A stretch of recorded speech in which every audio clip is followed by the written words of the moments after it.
48% of the Muslim in the United States of America believe that they are Muslim first, they are American second. Our purpose is to change this culture because they're infidel, and what they're doing is not pleasing to Allah, and we are the soldier of Allah who will make them do it. Kamal Salim was born in Lebanon to a devout Muslim family. As early as 4 years old, he remembers sitting at the kitchen table while his mother taught him about the Quran and his duty to Allah and jihad. From my childhood, my mom said, one day you'll be a martyr, my son. You will die for the sake of Allah and you will exalt Islam. She said, if you kill a Jew, my son, your hand will light up before the throne of Allah, and the host of heaven will celebrate what you have done. Kamal was 7 when his parents sent him to Muslim training camps to learn to use weapons and engage and kill the enemy. The boys were also taught another, more subtle form of warfare. We were training for what's called culture jihad, which is shifting cultures. Culture jihad is, it's unlike the sword, unlike the rifle, it is the jihad that will come into your world. By his 20s, Kamal was chosen to wage cultural jihad on America. In Islam, liberty, freedom, monarchy, all these are idols, and these must be brought down. So the liberty that you have in the United States of America, it's anti-Islam. You know, so America must be changed. So I moved to the Bible Belt specifically. The Bible Belt was the strongest of strongest. That's where the stout Christians are. And I want to take on the best of the best because I considered myself as a sword of Islam. I thought I'm anointed, I'm unique, I'm selected. I'm coming to a country and a culture to change it, and I have the power of Allah with me. In the early 1980s, Kamal entrenched himself in a small Midwestern town. He began targeting men from poor neighborhoods to recruit them to the Muslim faith. But one afternoon, his life would be in the hands of those he hated the most. I was going from one place to another to do a recruitment, and that day I had a car wreck. The car wreck was so severe, I ejected out of my car, landed on my neck, broke my neck in 2 places. This man came running to me, and he said, don't worry, we're going to take care of you, and everything's going to be all right. The ambulance came and picked me up, and now I go to the hospital. The orthopedic surgeon in the emergency room looked at my chart, and he just said, son, we are going to take care of you, and everything's going to be all right. The second day, I wake up in the hospital, and this head of physical therapy, come and read my chart, and he turned around and he said the same thing, word for word, we are going to take care of you. At first, Kamal was frightened by their words, because these men were all Christians. You see, in terrorism, if they said we're going to take care of you, you'd better run. Surgeries to repair Kamal's broken neck were successful, but recovery would take weeks. After being discharged from the hospital, he would need someone to care for him while he recuperated. Kamal had no one, so the orthopedic surgeon opened up his own home to this stranger. In his home, they put me in their choicest room, and the most beautiful thing, I became like part of their family. They didn't see me any different, and now they have a basket that says for Kamal. They put in money to free my bills from the hospital. Kamal was overwhelmed with the outpouring of Christian love. As he recovered, he began to help out around the house with cooking and cleaning.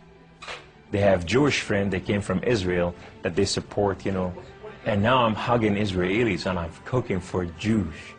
I'm going, what has happened to me? When Kamal was able to take care of himself and return to his apartment, the doctor had another surprise for him. He said, this is the keys to the house, and here's an extra key, this is your new car. We just want to bless you. You can come anytime you want. So I go to my home, and I go to my cold place that I haven't been there in months, and the dust is this thick. And I just gotta settle this issue with my God to know that if it's real or not. So I walk inside, I shut the door, I go right in the eastern window, and I fall on my knees, and I put my hands to the heavens, and I cry up to my God. Allah, Allah, my Lord and my King, why have you done such a thing to me?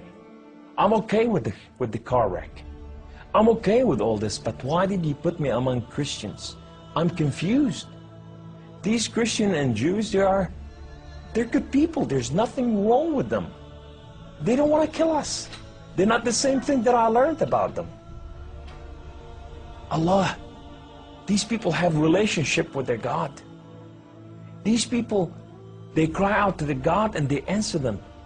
I want to hear your voice. I want to hear you love me. If you're real, speak to me. I want to hear your voice. Guess what Allah said that day? Absolutely nothing. Kamal felt that because he questioned his faith, the honorable thing to do was to end his own life. So I went to reach out my guns and put it in the right place and clock out. I heard the voice. The voice knew me by name. He said, Kamal, Kamal, Kamal, why don't you call on God of Father Abraham and Isaac and Jacob? And now I fell on my knees and I put my hands to the heavens immediately as I heard the voice, and I cried out with every fiber within me, God of Father Abraham, if you are real, would you speak to me? God of Father Abraham, if you are real, I want to know you. Well, God of Father Abraham came to the room, and he filled the room with his glory, and his name was Yahweh. The Lord is one. In his hand, he has holes in his hand. He has holes in his feet. His name is Jesus. I said to him, who are you, my Lord? Who are you? He said, I am that I am. I said, I'm a simple man with a simple mind. What is that supposed to mean? He said, I am the Alpha. I am the Omega. I am the beginning. I am the end. I am everything that is in between. I have known you before I formed the foundation of the earth. I have loved you before I formed you in your mother womb. Rise up. Rise up, come on. Kum. You are my warrior. You are not their warrior. And I said to him, I said, my Lord, I will live and die for you. He said, do not die for me. I died for you that you may live. That day, instead of taking his life, Kamal gave it to Jesus.